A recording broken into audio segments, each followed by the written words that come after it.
Hello बच्चों, चलिए प्रश्न को पढ़ते हैं। प्रव्रजन किसे कहते हैं? इस प्रश्न में है प्रव्रजन जो है क्या होता है, किसे कहते हैं, ये बताना है। तो आइए इस प्रश्न का जो है हल देखते हैं। सबसे पहले जो है बात करेंगे इस प्रश्न में मुख्य अवधारणा की।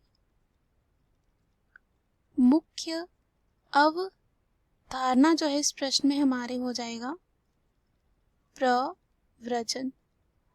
तो अगर हम इसे साधारण भाषा में समझे तो हम कह सकते हैं कि कोई जीव जो है एक स्थान से जो है दूसरे स्थान चला गया, या कह सकते हैं एक स्थान से चलकर दूसरे स्थान पर जाना, दूसरे स्थान पर जाना, और कह सकते हैं अपना निवास स्थान छोड़कर किसी दूसरे देश में बसना या रहना।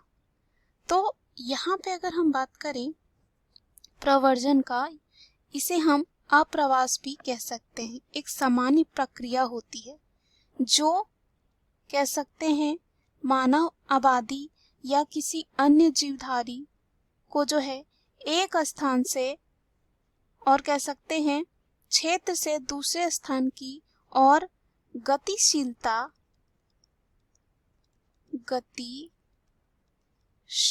में जो है अभिव्यक्त होती है। और अगर हम बात करें पुराने समय की, तो प्रव्रजन का इतिहास अगर देखा जाए तो ये है कि स्वयं मनुष्य जाति जो था खाने के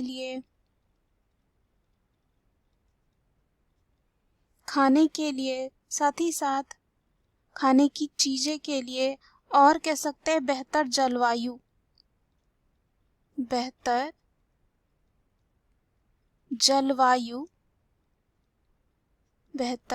जलवायु दशाओं की खोज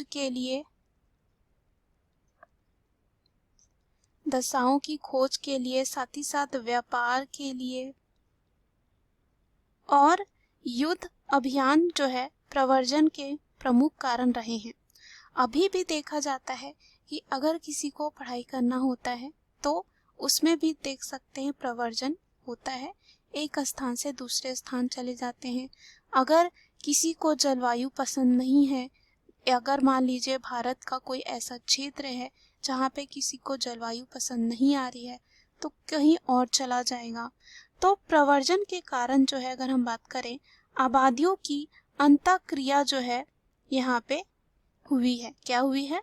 अंतःक्रिया हुई है। अंतःक्रिया जो है हुई है और मेलजोल बढ़ा है, क्योंकि एक जगह से जो है दूसरे जगह लोग जाते हैं तो वहां पे क्या करते हैं, मेलजोल बढ़ाते हैं। तो यहाँ पे इस तरह से क्या कर सकते हैं, जैसे कि मानव जो है बहुत ही बड़े जो है मानव संस्कृति का क्या करते हैं, निर्माण करते हैं इसके वजह से जो प्रव्रजन होता है। उसके बाद अगर हम बात करें, जैसे कि कुछ चिड़ियां होती हैं जो हिमालय में रहते हैं, हिमालय की अधिक ऊंचाई से जो है वो उतर कर उत्तरी भारत के जो है समतल भागों में चली जाती है और कुछ हजारों किलोमीटर जो है यहाँ पे कह सकते हैं दक्षिण में चली जाती है। तो यहाँ पे ये हम देख सकते हैं, ये भी क्या है, प्रव्रजन का एक उदाहरण हम ले सकते हैं, किसका, जो पक्षी होते हैं, कुछ पक्षी होते हैं वो करते हैं। तो यहाँ पे हमें बस यही बताना था कि प्रव्रजन क्या होता है। तो हमने देखा प्रव्रजन किसे कहते हैं। मुख्य अवधारणा के आधार पर हमने सिद्ध कर लिया है कि प्रव्रजन किसे कहते हैं। आशा करती हूँ यह उत्तर आपको समझ में आया होगा। धन्यवाद।